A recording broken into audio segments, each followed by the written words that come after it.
आपको सीधा लिए चलते हैं गोरखपुर, जहां पर उत्तर प्रदेश के मुख्यमंत्री योगी आदित्यनाथ मौजूद है। जनता दरबार इस दौरान उत्तर प्रदेश के मुख्यमंत्री योगी आदित्यनाथ पहुंचे हुए हैं और देखिए महिलाएं अपनी समस्या लेकर यहां पर पहुंची हुई हैं, समस्या का समाधान करते हुए, और उनके साथ तमाम विभाग के जो अधिकारी हैं वो भी मौजूद हैं। तत्काल उनकी समस्या का समाधान करते हुए जो संबंधित अधिकारी उनको निर्देश देते हुए सीएम योगी को आप देख पाएंगे। और अमूमन जब जब सीएम योगी गोरखपुर के दौरे पर होते हैं तब जनता दरबार ज़रूर सीएम योगी की तरफ से लगाया जाता है। वहाँ पर चाहे महिलाएं हों, बुजुर्ग हों, या जिसकी भी जो भी समस्या है वो अपनी फरियाद लेकर पहुँचते हैं फरियादी, और तमाम जो महिलाएं हैं उनकी समस्या सुनते हुए, उनकी फरियाद सुनते हुए सीएम योगी आपको यहाँ पर नजर आ जाएंगे। और तमाम जो अधिकारी हैं संबंधित विभाग के, उनको तत्काल उनकी समस्याओं के समाधान के, निपटारे के आदेश देते हुए सीएम योगी को आप इन तस्वीरों में देख पाएंगे। उत्तर प्रदेश के मुख्यमंत्री योगी आदित्यनाथ जो कि इस वक्त गोरखपुर में हैं, लोगों की समस्याएं सुन रहे हैं सीएम योगी, और तत्काल कोशिश होती है कि जो भी समस्या है उनका तुरंत समाधान किया जाए, या जो भी संबंधित अधिकारी उनको तत्काल इसके निर्देश दे दिए जाते हैं ताकि जल्द से जल्द उनकी समस्याओं का समाधान किया जा सके। बिल्कुल, तो देखिए लोगों की समस्याएं सुन रहे हैं और महिलाएं वहां पर मौजूद है एप्लीकेशन लेते हुए, और उनकी जो समस्या है सुनते हुए और अधिकारियों को दिशा निर्देश भी देते हुए सीएम योगी आदित्यनाथ नजर आ रहे। बढ़ेंगे खबरों में, आगे बात गुरुग्राम की करेंगे, जहां रफ्तार का कहर देखने को मिला है। बेकाबू कार ने स्कूटी को जोरदार टक्कर मार दी। हादसे में एक शख्स की जान चली गई है। हादसे का सीसीटीवी फुटेज भी सामने आया है। बड़ी खबर आपको बता रहे हैं गुरुग्राम में, जहां तेज रफ्तार का कहर देखने को मिला, और ये तस्वीर देखिए कैसे ये हादसा हुआ है। स्कूटी पूरी तरह से चकनाचूर नजर आ रही है। इस हादसे में एक शख्स की जान चली गई है। तो गुरुग्राम से ये बड़ी खबर, देखिए गाड़ी भी पूरी तरह से क्षतिग्रस्त आगे से नजर आ रही है। बेकाबू कार ने स्कूटी को जोरदार टक्कर मार दी है, और ये तस्वीर भी आप देख पा रहे होंगे किस तरह से वहां से देखिए ये सीसीटीवी फुटेज, स्कूटी वहां से गुजर रही होती है और इसी बीच पीछे से तेज रफ्तार कार आती है, उसे जोरदार टक्कर मारते हुए आगे निकल जाती। इस हादसे में एक शख्स की जान चली गई है। तो बेकाबू कार ने किस तरह से स्कूटी सवार को रौंद डाला, उसकी तस्वीर आप देख रहे हैं। और गुरुग्राम में तेज रफ्तार का कहर, हादसे में एक शख्स की दर्दनाक मौत हो गई है। हादसे का सीसीटीवी फुटेज भी सामने आया। हालांकि इस पूरे मामले को लेकर अब जांच पड़ताल भी की जा रही है। तो गुरुग्राम में रफ्तार का कहर देखने के लिए मिला है। बेकाबू कार ने स्कूटी को टक्कर मारी, जिसके बाद स्कूटी सवार की मौत की खबर मिल रही है। आगे बढ़ेंगे, पहाड़ों पर बर्फबारी का दौर जारी है और ऐसे में वहां पर और ज्यादा तापमान गिर रहा है। बर्फ की सफेद चादर से जम्मू कश्मीर, हिमाचल ढका हुआ है। बर्फबारी के बाद पर्यटकों की भारी भीड़ उमड़ रही है। बर्फबारी के बाद खूबसूरत तस्वीरें सामने आ रही है, जो इस वक्त हम आपको दिखा रहे हैं। देखिए जहां तक नजर जाती है सफेद बर्फ की ये चादर ही दिखाई देती है। सब कुछ बर्फ से ढक गया है। पुंछ और मनाली की तस्वीर, पहली जम्मू कश्मीर की पुंछ की तस्वीर, दूसरे हिमाचल के मनाली की तस्वीर। आप देखिए स्नोफॉल हो रहा है, और क्योंकि ख़ास तौर पर जो दिल्ली एनसीआर के लोग हैं, दक्षिण भारत के जो लोग हैं, वो इंतज़ार करते हैं इस बर्फ़बारी का। तो जैसे ही बर्फ़बारी का दौर शुरू हुआ है, देखिए मार्च का महीना शुरू हो चुका है लेकिन बर्फ़बारी अभी भी चल रही है। तो लोग इस वक्त इन इलाकों में पहुँच रहे हैं, पहाड़ों का रुख कर रहे हैं ताकि स्नोफॉल वो देख सकें। हर किसी की ये ख्वाहिश होती है कि वो जा सकें, और जब छुट्टियाँ हो तो जाहिर सी बात है लोग जाते हैं पहाड़ों की तरफ ताकि ये जो नज़ारा है वो अपनी आंख से देख सके। हालांकि सारे लोगों को ज़रूर दिक्कतों का सामना करना पड़ता है, लेकिन हाँ जो पर्यटन है वो भी बर्फबारी से बढ़ता है। तो इंतज़ार कहीं ना कहीं वहाँ के जो लोग हैं, स्थानीय लोग हैं, वो भी करते हैं कि रोज़गार वहाँ पर आए, पर्यटक वहाँ पर जाए।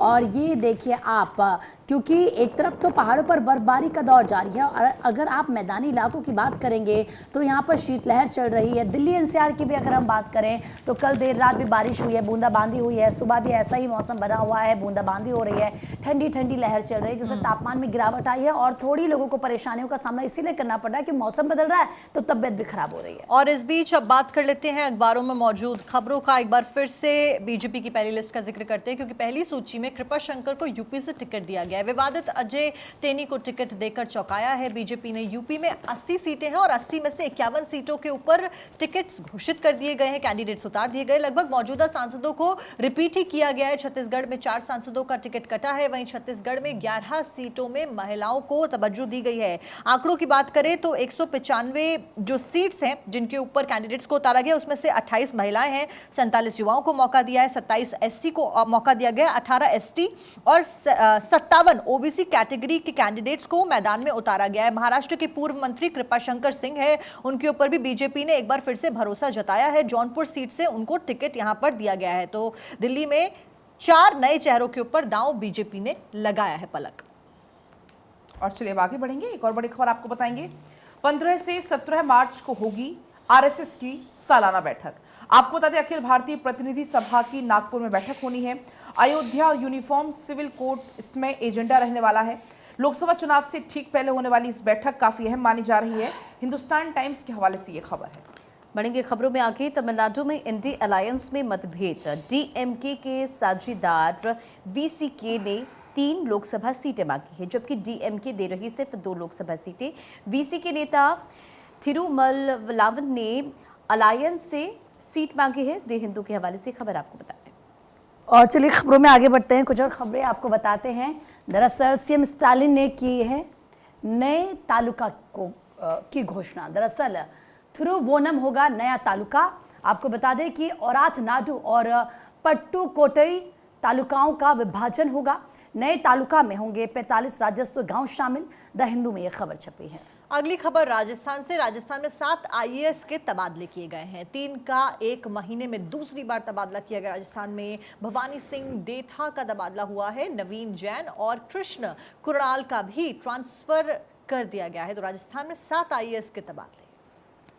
और अब चलिए आगे बढ़ेंगे, एक और बड़ी खबर आपको बताएंगे। प्रियंका ने तीसरे दिन बैलगाड़ी का लुत्फ उठाया। बैलगाड़ी की सवारी का लुत्फ उठाते हुए यहां पर प्रियंका नजर आई। बिसलपुर के पैंथर कंजर्वेशन क्षेत्र में बैलगाड़ी सवारी उनके द्वारा की गई। प्रियंका गांधी अपने परिवार के साथ यहां पर रुकी हुई थी। उनके पति, उनके बेटे, उनकी बेटी यहां पर साथ में मौजूद रही। बढ़ेंगे खबरों में आगे। जीडीपी के आंकड़ों ने दी उछाल। अक्टूबर से दिसंबर का डेटा जो सामने आया उसमें तेजी नजर आई है। सेंसेक्स और निफ्टी ने छलांग मारी है। बीएसई का मार्केट कैप 400 लाख करोड़ के पार हो गया है। टाइम्स ऑफ इंडिया के हवाले से आपको खबर बता रहे तो जीडीपी के आंकड़ों ने बड़ी राहत दी है। सेंसेक्स और निफ्टी ने यहां पर छलांग लगाई है और अक्टूबर से दिसंबर का जो डेटा सामने आया उसमें तेजी देखने को मिली है। बीएसई का मार्केट कैप 400 लाख करोड़ का पार हो गया है। आगे बढ़ेंगे। सरकार का जो रुख है वो सख्त है। प्ले स्टोर पर भारतीय ऐप बहाल हों। अश्विनी वैष्णव के दखल के बाद बैकफुट पर गूगल आई है। गूगल का ये रवैया मंजूर नहीं। अश्विनी वैष्णव की तरफ से कहा गया स्टार्टअप को सुरक्षा मिलेगी जिसकी उन्हें ज़रूरत है। अमर उजाला में इस खबर को प्रमुखता से छापा गया है। रेल मंत्री अश्विनी वैष्णव ने की है घोषणा। 1000 अमृत भारत ट्रेनों का निर्माण किया जाएगा। निर्यात भी रेलवे के द्वारा किया जाएगा। 5 साल के भीतर भारत पहली ट्रेन निर्यात करेगा। अमर उजाला के हवाले से खबर। और देखिए बजट में भी खासा तवज्जो दी गई थी ट्रेन्स के ऊपर, ट्रेन्स के डेवलपमेंट के ऊपर, वंदे भारत के ऊपर। और उसी बात की घोषणा भी एक बार फिर से अश्विनी वैष्णव ने कर दी। 1000 अमृत भारत ट्रेनों का निर्माण किया जाएगा पलक, निर्यात भी किया जाएगा। बिल्कुल। और अब आगे बढ़ेंगे, एक और बड़ी खबर आपको बताएंगे। यूएई में हिंदू मंदिर में ड्रेस कोड जारी हो गया है। मंदिर में टाइट कपड़े, टी शर्ट अगर आप पहनकर जाएंगे तो आपको एंट्री नहीं मिलेगी। भड़काऊ कपड़े पहनकर जाने की भी अनुमति नहीं मिलेगी। तो ये बड़ी जानकारी, बड़ी खबर आपको बता रहे हैं। कोहनी और टखनों तक शरीर को ढकना इसमें जरूरी होगा। तो संयुक्त अरब अमीरात का पहला हिंदू मंदिर जिसका उद्घाटन अबू धाबी में 14 फरवरी को प्रधानमंत्री मोदी ने किया था, उसे अब आम लोगों के लिए खोल दिया गया है। लेकिन देखिए दिशा निर्देश जारी किए गए हैं। हिंदू मंदिर जो कि यूएई में पहला हिंदू मंदिर है, वहां पर ड्रेस कोड जारी कर दिया गया है। मंदिर के में कैसे कपड़े पहनकर जाना है इसके लिए मंदिर की वेबसाइट पर ड्रेस कोड जारी कर दिया गया है। घुसपैठियों को निकालेगा फ्रांस, ये बड़ी खबर आपको बता रहे हैं। पाक समेत 10 देशों के घुसपैठियों पर कार्रवाई होगी। शरण के बहाने घुसपैठ करने वालों पर कार्रवाई की जाएगी। फ्रांस में 23,000 से ज्यादा घुसपैठ करने वाले हैं और अब इसे लेकर आगे की कार्रवाई बढ़ती हुई नजर आएगी। जो घुसपैठिए हैं उन पर कार्रवाई होगी और फ्रांस इन घुसपैठियों को निकालने की तैयारी में है। आगे बढ़ते हैं। बीजेपी तमिलनाडु अध्यक्ष ने डीएमके सरकार को घेरा है। कहा है कि 33 महीनों के शासन में नहीं है कोई भी उपलब्धि। डीएमके द्वारा विभाजनकारी सोच को बढ़ाने का आरोप भी लगाया है।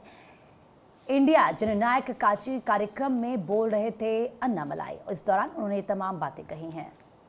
तो देखिए किस तरीके से 33 महीनों के जो कार्यकाल रहा है उसमें कुछ भी नहीं हुआ है। डीएमके पर विभाजनकारी सोच को बढ़ाने का आरोप भी लगाया गया है। इंडिया जननायक कार्यक्रम में ये अन्नामलाई का बयान आपको बता रहे हैं, जब उन्होंने सीधा सीधा डीएमके सरकार को घेरा है, तमाम आरोप उन पर लगाए हैं। बीजेपी तमिलनाडु अध्यक्ष हैं ये अन्नामलाई, जिनकी तरफ से डीएमके सरकार को लेकर ये सवाल खड़े किए गए कि जो वादे जनता से किए गए थे उन वादों को पूरा नहीं किया गया। 33 महीने हो चुके हैं शासन के, लेकिन अभी तक उन वादों को पूरा नहीं किया गया है। जनता के साथ जो रवैया है डीएमके सरकार का वो सही नहीं है और इसी को लेकर घेरते हुए नजर अन्नामलाई आए हैं डीएमके सरकार को। लोकसभा का चुनाव बेहद करीब है और ऐसे में बीजेपी के तमाम जो लीडर्स हैं, जो नेता हैं, वो कुछ ज्यादा ही एक्टिव नजर आ रहे हैं और सीधा सीधा किस तरीके से तमाम सवाल विपक्ष को लेकर, हालांकि वहां पर तो बीजेपी विपक्ष की भूमिका में है, लेकिन ये कह सकते हैं कि आप आरोप प्रत्यारोप, वार पलटवार का सिलसिला देखने के लिए मिल रहा है। इंडिया जननायक कार्यक्रम ये हो रहा था जहां पर अन्नामलाई का ये बयान सामने आया है और उनकी तरफ से कहा गया कि 33 महीनों के शासन में कोई भी उपलब्धि हासिल नहीं की गई है। जनता से जो वादे किए गए उन्हें क्यों नहीं पूरा किया गया, इसको लेकर डीएमके सरकार जवाब दे। आगे बढ़ते हैं, अगली खबर का रुख करते हैं। आपको बता दें कि गवर्नमेंट सेक्टर में महिलाओं का शोषण हो रहा है, ये जानकारी मिल रही। गारमेंट सेक्टर में, माफ कीजिएगा, महिलाओं का शोषण हो रहा है। निर्धारित समय से अधिक करवाया जा रहा है काम, 10 साल से नहीं बढ़ रही है सैलरी। यूएस, यूके, कनाडा आदि देशों में एक्सपोर्ट होते हैं ये कपड़े और इन गारमेंट सेक्टर्स में बड़ी संख्या में महिलाएं काम करती थी। हिंदू के हवाले से खबर और भी प्रीति जिक्र भी कर रही थी कि किस तरीके से वर्कलोड के बढ़ने की वजह से बहुत मुश्किल हो जाता है काम करना। ऐसे में महिलाओं से जुड़ी एक खबर जहां पर गारमेंट सेक्टर में महिलाओं से बहुत ज़्यादा काम कराया जा रहा है। ऑफ से संबंधित समस्याएं महिलाओं को देखनी पड़ रही हैं। और अब चलिए आगे बढ़ेंगे। बड़ी खबर मुंबई से आपको बताएंगे। डीआरडीओ की टीम ने निरीक्षण किया है, बड़ी जानकारी आपको बता रहे हैं। मुंबई में रोका चीन से कराची जा रहा जहाज में मिला है परमाणु मिसाइल से जुड़ा हुआ सामान। भारतीय सुरक्षा एजेंसियों ने इस जहाज को रोका है। व्यापारी जहाज को शक के आधार पर रोका गया है। तो ये बड़ी जानकारी है। डीआरडीओ की टीम इस अब पूरे मामले में जांच में लगातार जुटी हुई है। तो इस पूरे मामले में फिलहाल अब जांच तेज हो गई है। जांच इस पूरे मामले की जा रही है। डीआरडीओ की टीम जो कि जांच कर रही है। मुंबई में रोका गया है चीन से कराची जा रहा ये जहाज, और क्योंकि इस जहाज में परमाणु मिसाइल से जुड़ा हुआ सामान मिला है, अब इसके आधार पर जांच और भी ज्यादा आगे बढ़ेगी कि आखिर ये सामान इसमें कहां से आया, कहां जा रहा था और इसके पीछे हाथ आखिर किसका है। तो ऐसे तमाम मुद्दों पर, तमाम बिंदुओं पर बारीकी से जांच डीआरडीओ की तरफ से की जाएगी। डीआरडीओ की टीम लगातार इस पूरे मामले में फिलहाल जांच पड़ताल कर रही है। बिल्कुल, तो बढ़ेंगे खबरों में आगे। T20 वर्ल्ड कप की अब बात करेंगे। 2 जून से अमेरिका में टूर्नामेंट की शुरुआत होने जा रही है। न्यूयॉर्क में भारत पाक के बीच मैच होगा। मैच देखने के लिए खर्च करने होंगे 2 लाख रुपए। टिकटों की रीसेल वैल्यू 41 लाख रुपए तक चढ़ी है। अमेरिका में पहली बार कोई आईसीसी इवेंट होने जा रहा है, तो न्यूयॉर्क में भारत पाक देखना है तो खर्च करने होंगे 2 लाख रुपए और टिकटों की रीसेल वैल्यू 41 लाख रुपए तक चढ़ी है। तो ये बड़ी जानकारी आपको दे रहे हैं। T20 वर्ल्ड कप शुरू होने में लगभग 3 महीने का समय बचा है। टूर्नामेंट की शुरुआत 2 जून से होने जा रही है। अमेरिका में होगी, जो कि किसी भी सीनियर आईसीसी टूर्नामेंट का अमेरिका में ये पहला संस्करण होगा। यूं तो टूर्नामेंट अमेरिका और वेस्ट इंडीज की संयुक्त मेजबानी में खेला जाना है, लेकिन प्रतियोगिता की सबसे बड़ी हाईलाइट रहेगा भारत बनाम पाकिस्तान का मुकाबला। और चलिए आगे बढ़ते हैं, कुछ और खबरों की बात करते हैं। दरअसल आप देखिए किस तरीके से खबर ये मिल रही है कि नई दिल्ली से आईसीसी T20 विश्व कप 2024 और भारत पाक मैच का टिकट 1.86 करोड़ में। टिकट के शुरुआती दाम 497 रुपये हैं। ऐसे में अमेरिका और वेस्ट इंडीज़ की मेज़बानी में विश्व कप होना है। 9 जून को न्यूयॉर्क में दोनों टीम का मैच होगा। आगे बढ़ते हुए अगली खबर बस्तर से। बस्तर में नक्सलियों का आतंक देखने को मिला है। बीजेपी नेता की हत्या का पूरा मामला, और अब तक 8 बीजेपी नेता की हत्या हो चुकी है। बस्तर से एक खबर। और अब मध्य प्रदेश के इंदौर से जानकारी है, जहां पर बीएसएफ की पहली महिला स्नाइपर तैयार हो गई है। कोर्स में शामिल थे 57 पुरुष। स्नाइपर प्रशिक्षण कोर्स में एकमात्र ये महिला थी जिनको अब ट्रेनिंग पूरी मिल चुकी है और पूरी तरीके से अब पहली महिला स्नाइपर बीएसएफ की तैयार हो चुकी है। तो बढ़ेंगी खबरों में आगे। देखिए बात प्रियंका गांधी की है। अभी कुछ देर पहले भी वो जिक्र किया था हमने, तस्वीरें भी आपको दिखाएंगे। प्रियंका ने तीसरे दिन बैलगाड़ी का लुत्फ उठाया और देखिए तस्वीरें निकलकर सामने आई। बैलगाड़ी की सवारी का लुत्फ उठाती हुई नजर आई प्रियंका गांधी, और बिसलपुर में पैंथर कंजर्वेशन क्षेत्र में बैलगाड़ी सवारी करती नजर आई। प्रियंका गांधी अपने परिवार के साथ यहाँ पर रुकी थी। साथ में पति रॉबर्ट वाड्रा, बेटा रिहान, बेटी मिराया भी इस दौरान मौजूद रहे। तो प्रियंका ने तीसरे दिन बैलगाड़ी का लुत्फ उठाया, वो तस्वीर भी आपने इस वक्त देखी है। तो भारत 24 ने आपको वो तस्वीर दिखाई। इसी के साथ आगे बढ़ते हैं। अनंत अंबानी और राधिका की प्री वेडिंग सेलिब्रेशन चल रहा है। सेलिब्रेशन में दिग्गजों का मेला लगा है। क्रिकेट, बिजनेसमैन, इसके अलावा राजनीतिक, यानी कि हर क्षेत्र से, चाहे वो क्रिकेट हो, चाहे बिजनेस हो, चाहे वो बॉलीवुड हो, हर क्षेत्र से लोग पहुंच रहे हैं। बॉलीवुड से लेकर हॉलीवुड तक के सितारे भी यहाँ पर शिरकत कर रहे हैं। और ऐसे में वो तस्वीरें आपको दिखा रहे हैं हम। कि देखिए हर कोई वहाँ पर जा रहा है, सबको बुलाया गया है। किस तरीके से ये प्री वेडिंग सेलिब्रेशन चल रहा है और जो सभी सितारे हैं या फिर जो बड़े बड़े दिग्गज हैं वो इस प्री वेडिंग फंक्शन में जा रहे हैं। काफ़ी खुश हर कोई नज़र आ रहा है। जो माँ की डेकोरेशन की तस्वीरें हैं वो सोशल मीडिया पर सबका मन मोह रही हैं और जो स्पीच के कुछ हिस्से सोशल मीडिया पर वायरल हो रहे हैं, लोग उनको देखकर भावुक भी हो रहे हैं। साक्षी, आगे बढ़ते हैं, अगली खबर का रुख करते हैं। वर्किंग वुमेन हॉस्टल में अव्यवस्था, 3 कुक और हेल्पर को हटाया नौकरी से। कॉन्ट्रैक्ट पर कार्यरत थे तीनों। 2 दिन से हॉस्टल कैंटीन अब बंद है, महिलाओं को नहीं मिल रहा है भोजन। द हिंदू के हवाले से ये खबर।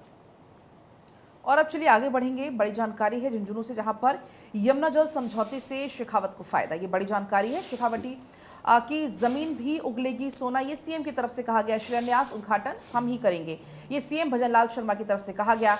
आभार सभा में सीएम भजनलाल शर्मा ने ये तमाम बड़ी बातें कही। उन्होंने कहा कि वो किसान के बेटे हैं और खेत में भी उन्होंने काम किया है। किसानों की तकलीफ हम समझते हैं।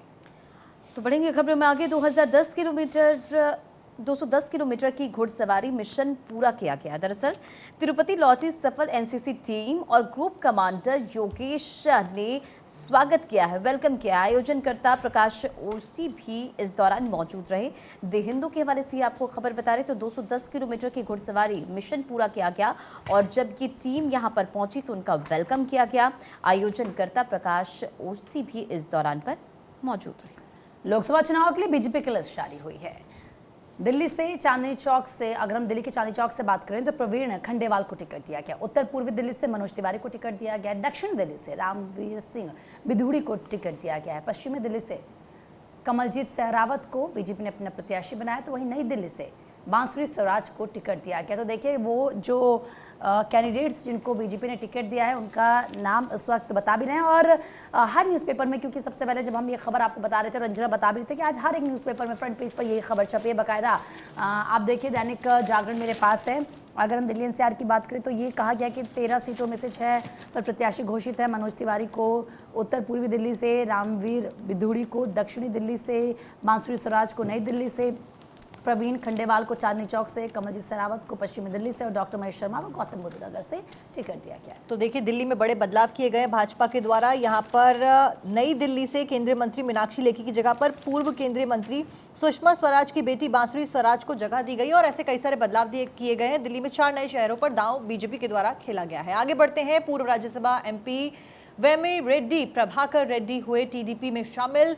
नेल्लोर से लड़ेंगे लोकसभा चुनाव। जानकारी के मुताबिक उनकी पत्नी वेमी रेड्डी प्रशांति ने भी थामा है टीडीपी का अब दामन। टीडीपी प्रमुख एन चंद्रबाबू नायडू रहे मौजूद इस दौरान। द हिंदू के हवाले से खबर।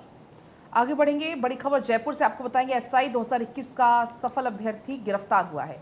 मेरिट लिस्ट वाले कई अभ्यर्थी हैं जिन पर आरोप है। आरोपियों के परिवार से एसआईटी फिलहाल पूछताछ कर रही है। सफल अभ्यर्थियों की आरपीए में चल रही है ट्रेनिंग। गिरोह के थ्रू नौकरी पाने वाले अभ्यर्थी भी अब रडार पर हैं।